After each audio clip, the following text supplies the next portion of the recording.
Welcome back to Just Chattin', and this is the series of videos we do on Thursday and Sunday evenings just for our own entertainment. Now, Audie he's here in the room with me, but I very much doubt he's going to make an appearance on the camera because Audie is ignoring me. I'm not exactly sure why. The weather's changing. Maybe that's all there is to it. But what he does when he ignores me is he comes right up to me, turns his back on me, and then sits. Because otherwise, I might not realize he's ignoring me. I might think he didn't hear me, or he didn't recognize his name, or something like that. When he was outside earlier, I called him, and he came scurrying in from the side yard, walked over to me. I was standing in the open doorway, up the steps, sits down, turns around, and shows me his back, twitching his tail, and then walks away. So it's very clear. It's like, yes, I know you're talking to me. I'm just ignoring you. So we'll see how much longer this goes on. But yeah, he is a naughty boy. All right, when we come back, we are going to take a look at the next chapter in our retrospective, why it is we do not like or trust Nutmeg and her sock puppet. And this one is the fun one. This is Megxit.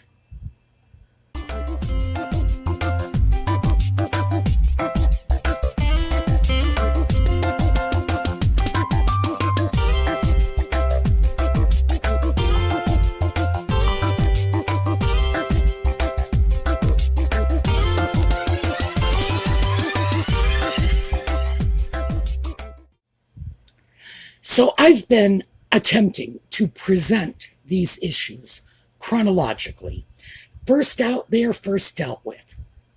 However, if I were actually going to be sticking to that paradigm, I would have had to put Megxit somewhere in between.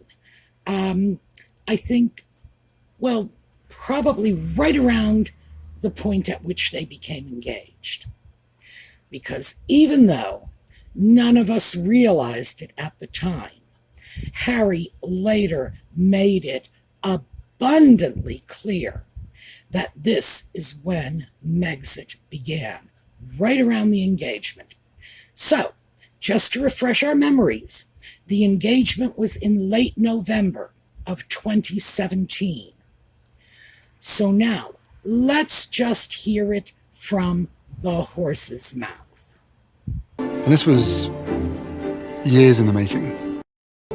The family and their people knew that we were trying to find a different way of working for a minimum of 2 years. Minimum. So, as we all know, Megxit was in early 2020. If you count backwards 2 years, and remember, he stressed minimum. For a minimum of 2 years. Minimum. Count backwards 2 years from January 2020. You're going back to January 2018. They got engaged in November of 2017. So I think, even though I'm sure the sock puppet didn't intend to just blurt this out to the rest of us, I think this makes it abundantly clear that from the moment they decided they were getting married, they simultaneously decided they were going to either get the royal family to give them everything they wanted or extricate themselves. Very clear. And there is no mistaking what the sock puppet said.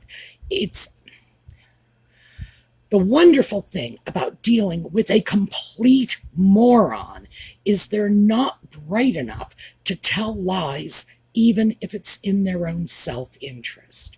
So, yeah, we're pretty clear about what was going on. They got engaged they decided at that point they were going to start throwing their terms out to the royal family. You know, we want to do it this way, we want to do it that way, we know how it's done. Remember Meghan's whole, I'm going to hit the ground running? Yeah, she was going to show that 1,000-year-old monarchy how to do it.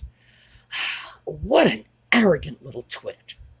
Well, apparently, the Queen's response when they said, you know, it's my way or the highway, was be sure to pack a blanket. It can get cold out there.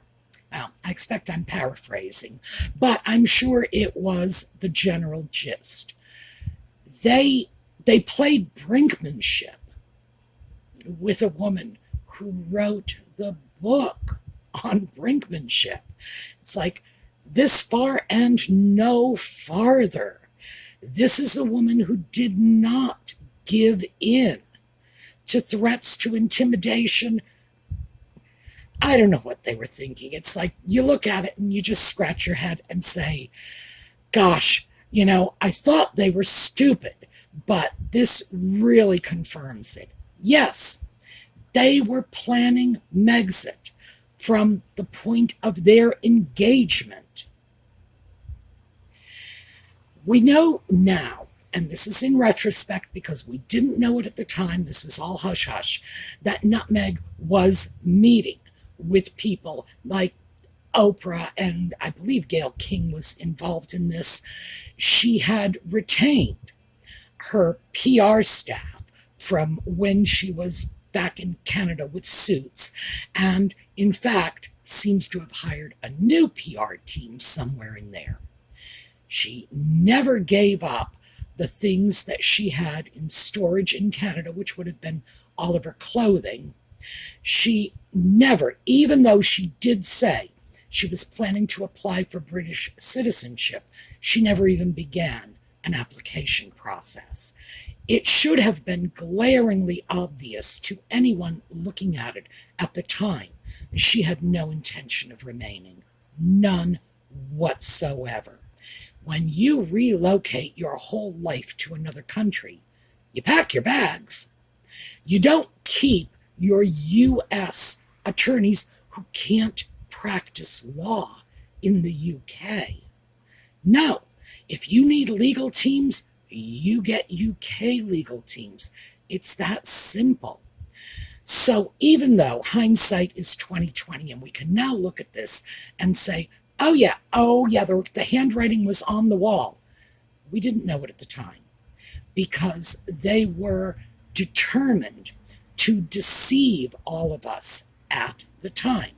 Why? Well, how about that massive royal wedding? How about those royal tours to Australia, to New Zealand, to South Africa, etc., etc.? How about all of those photo ops, all of that free publicity? And this is exactly what Nutmeg wanted/needed in order to reinvent herself as a Hollywood A-lister.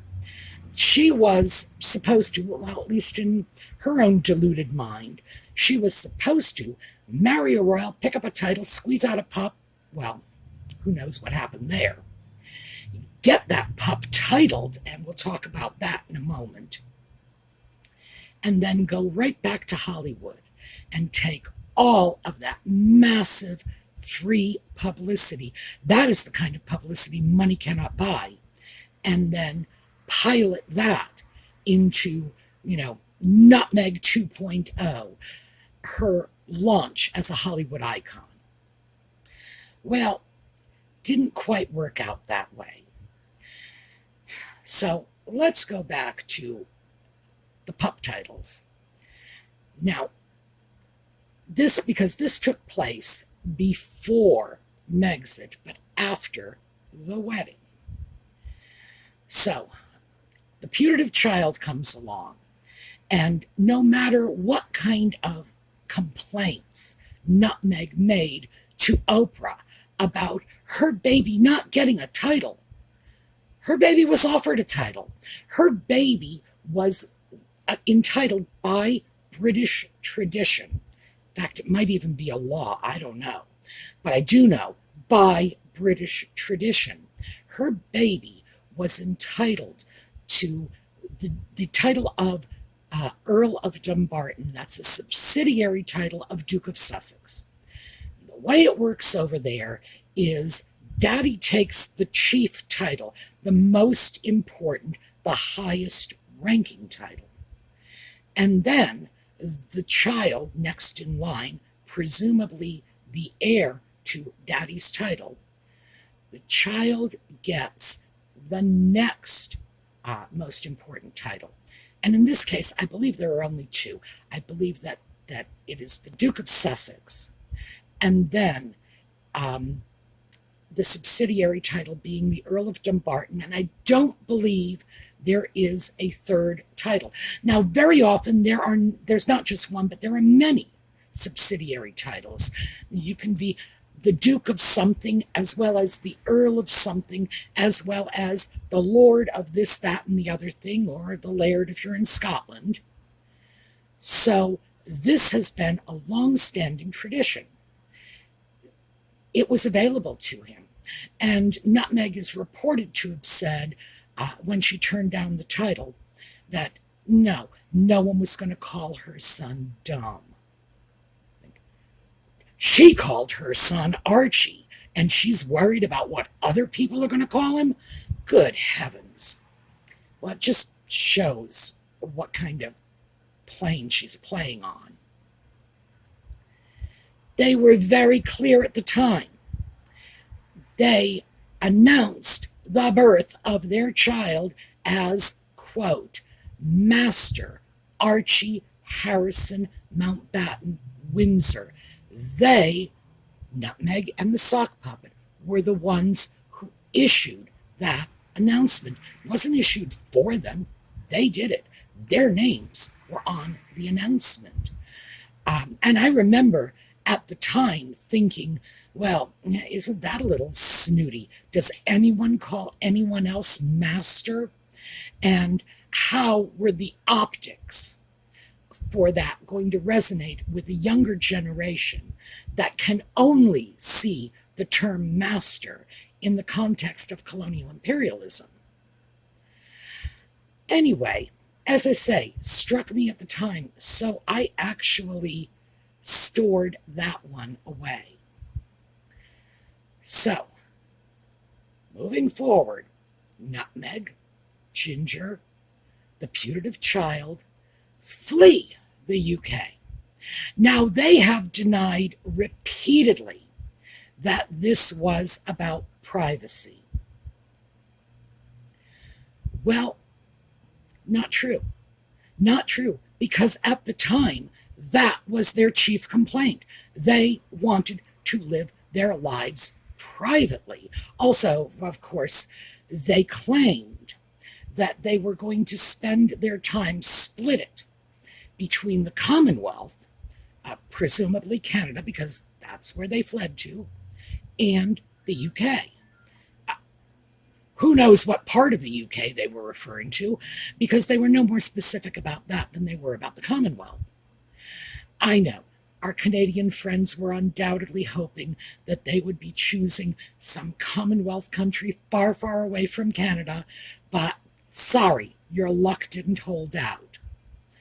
But, to be fair, my Canadian friends have got to acknowledge that even though they were the first tapped, they got in and out of that deal relatively quickly. We've had them over here for like 3.5 years, so we envy you. They go to Canada. They live in a house that has never really been clarified in terms of who owned it, how they came into possession of the house, what the terms were, whether or not they or anyone on their behalf was actually paying rent.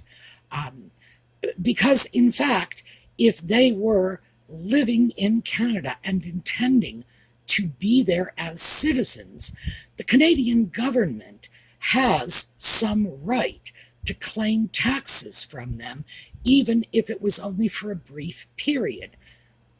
if they had declared Canada as their home. So I'm not quite sure how that sifts out. The Canadian government, by not investigating this a little further, may be leaving money on the table. But they were not in Canada for very long.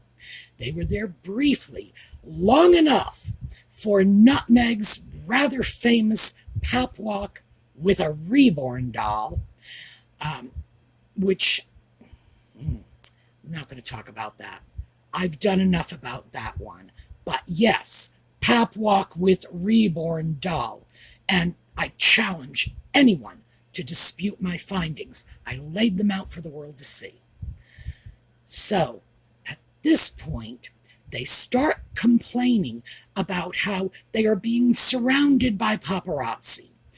Well, when we saw the mockumentary, from Netflix, the images we saw were, one, a person getting out of a taxi cab with no camera equipment, with nothing that in any way could be construed as threatening paraphernalia.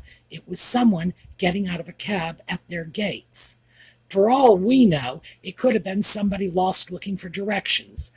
There's no explanation, and that person has never been identified by anyone, either Nutmeg and the Sock Puppet or anyone on their team, or anyone in the media, as a paparazzo. If he were, in fact, a member of the press corps in any capacity, someone would know who he was, and he would have been identified a long time ago. He could have been the UPS guy, for all we know. There's another photograph of some old guy who was clearly hiking. He was dressed in casual clothes, like someone who would be hiking in the Canadian wilderness. That's very much how I would have dressed if I were hiking in the Canadian wilderness. And he apparently got close to the fence and looked over it. Well, it wasn't much of a fence. I believe it's just a wire fence. He was glancing in their direction. Now, it's entirely likely that he was glancing in their direction because he noticed they were taking pictures of him. But other than that, nothing. There were boats out on the water that were very far away from the residence, and who knows what was going on with those boats. I do have to say, I think it's likely that these were photographers based on my perception of what was being photographed when these boats were being snapped. I do think they were photographers, but who knows why they were where they were. Any number of possible explanations come to mind, not the least of which is, remember Nutmeg's pap walk with the reborn doll. She was clearly courting press attention while she was in Canada. So, based on her past performance, I would have to say, yeah, dial-a-pap seems most likely to me. But of course, she ends up getting on the phone, giving Tyler Perry, a man she had never met before, a sob story, and of course he felt bad for her. Who knows? I have no idea what she told him. I know what they say she told him, which was bad enough. According to what they are acknowledging, she and the sock puppet, she did throw a pity party for him. Just, pity poor us. I'm so scared. We're miserable. We're not even getting sleep at night, blah, blah, blah, blah, blah. Until Tyler Perry, being a compassionate human being, and I assume he is, especially based on his subsequent actions, offered them his house. Pack up, go to Tyler Perry's mansion. Why? Well, because it's in California, and this is where she wants to be. She doesn't want to be in Canada. Canada, where they were in Canada, was apparently the middle of nowhere, and Nutmeg does not want to be in the middle of nowhere If we know nothing else about her, we know this. So, out to California, where, once again, dial-a-pap. She grabs her phone, she gets them on speed dial, and she starts releasing information. And this has subsequently come out that she was the one who outed their location. And in so doing, she outed the location of Tyler Perry's mansion, which I'm sure has created issues for him and his sense of privacy. So that's what we have at this point. Now, here's the thing. They said they wanted privacy. They can deny this all they please, but they said at the time this was about privacy. This was about privacy and security and keeping their putative child away from the prying eyes of the press. Yeah.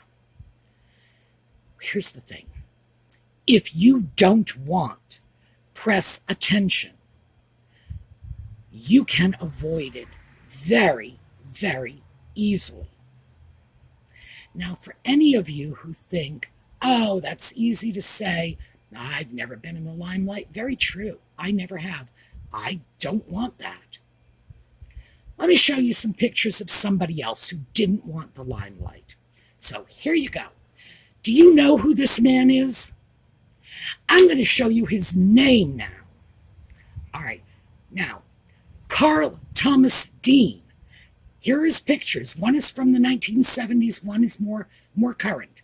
So you've got his name. You've got his picture. Do you know who he is? So I'm guessing that for most of you, the answer is no, unless you quickly Googled Carl Thomas Dean. Oh, and if you did, 2 points for you in being so enterprising.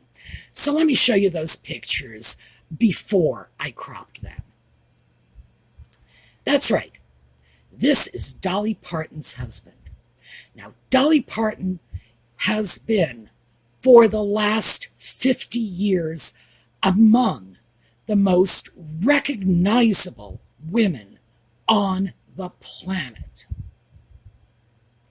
Yet nobody knows who her husband of more than 50 years is. Right there. There it is. Carl Dean did not want publicity, but he had no interest in depriving his wife of her career and the publicity that went along with it. She was off doing concerts and he was laying asphalt. Like literally, that's what he did for a living. He was an asphalting contractor.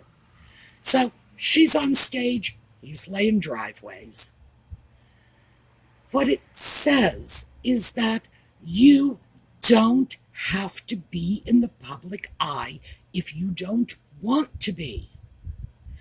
I don't think anybody would say that Dolly Parton is less famous than, Nutmeg, who, frankly, I'd never even really heard of until she married the sock puppet.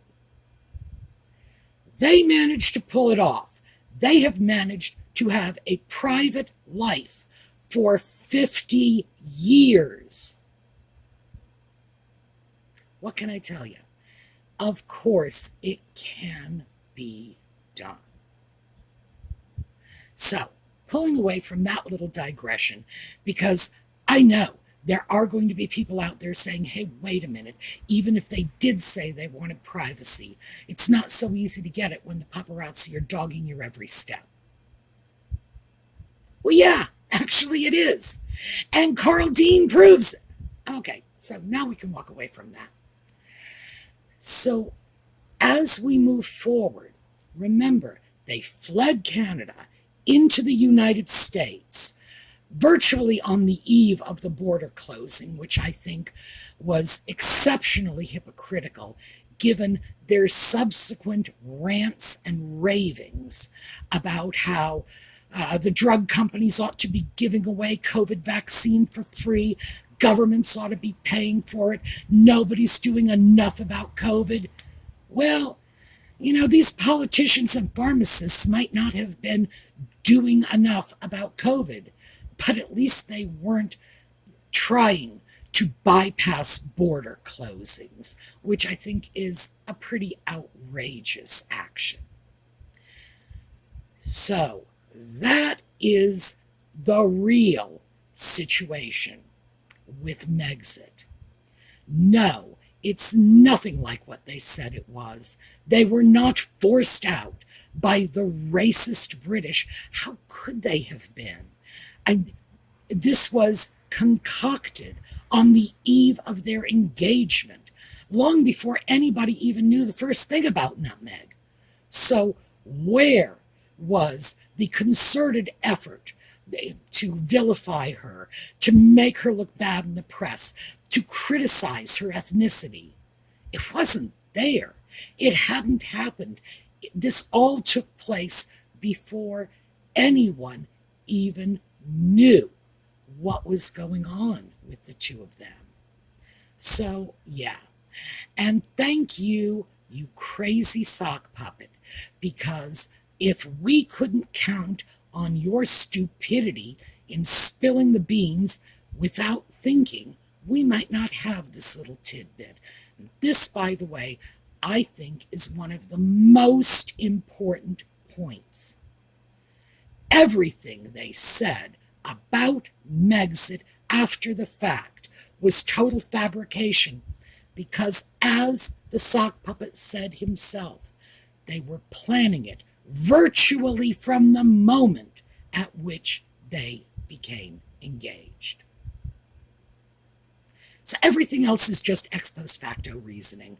Oh, sock puppet, ex post facto. That means when you run around afterward finding excuses that weren't really valid at the time because they hadn't taken place yet. Because I can't imagine he can speak a word of Latin. All right, on that charming thought, I am going to leave you. We are going to pick up following Megxit and go forward the next time we get together. We are going to take a look at a slideshow on the way out, and because it was Princess Anne's birthday last week, we are going to look at our Princess Anne slideshow. So, we're going to see you all next week, and in the meantime, have a terrific day.